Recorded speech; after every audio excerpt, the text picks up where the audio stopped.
Ilang araw nga bago mag-fly-fly si Daddy, pinagawa ko na sa kanya yung mga furnitures. Siyempre ako habang andito, crochet-crochet muna para naman hindi mainip habang hinihintay na matapos yung ginagawa nila. At nakaw, sus Maria Josep! Si Yuna, hindi talaga sumama sa amin pero inihatid siya dito ni Tita Tere kasi nga aalis sila ni Mama. So walang maiiwan, siya lang mag-isa. Kaya eto na rin, pumunta na rin siya rito, sumunod na siya dito. So ito, yung gagawin nila is yung table na may lagayan sa loob, na may anong tawag doon? Storage sa loob. So iaangat mo yung pinakang top layer niya para magkaroon siya ng para malagyan pa yung loob. Ayan. So, etong asawa ko, napakagaling na sa woodwork. Naks naman. Beke naman.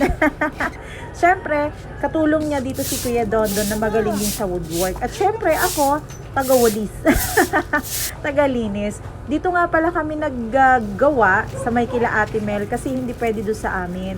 Siyempre, nagbili na rin ako ng merienda kasama itong mga batuta na ito. At nakaw, ang dami ko naman pinamerienda. Dalawa lang yung worker, tapos yung pinamerienda ko rin ay karami-rami. Pero okay lang naman yun. Kasi napagod din naman sila kalalaro. So ito, siopaw. Ayaw naman ng asawa ko. Di ako lang ang kumain ng siopaw at saka si Kuya Dondon. Tambay mode na lang muna. Nagpapahinga. Soft drinks. Ay, ang ganda nitong kubo na to. Ayan, diba? Nakakatuwa. Sarap ng ganyan. Gusto ko ng ganyan. Ayan. Uwian na kami. Para naman doon nabubuoin ng asawa ko. Bali, nag-cut lang naman siya ng mga kahoy doon.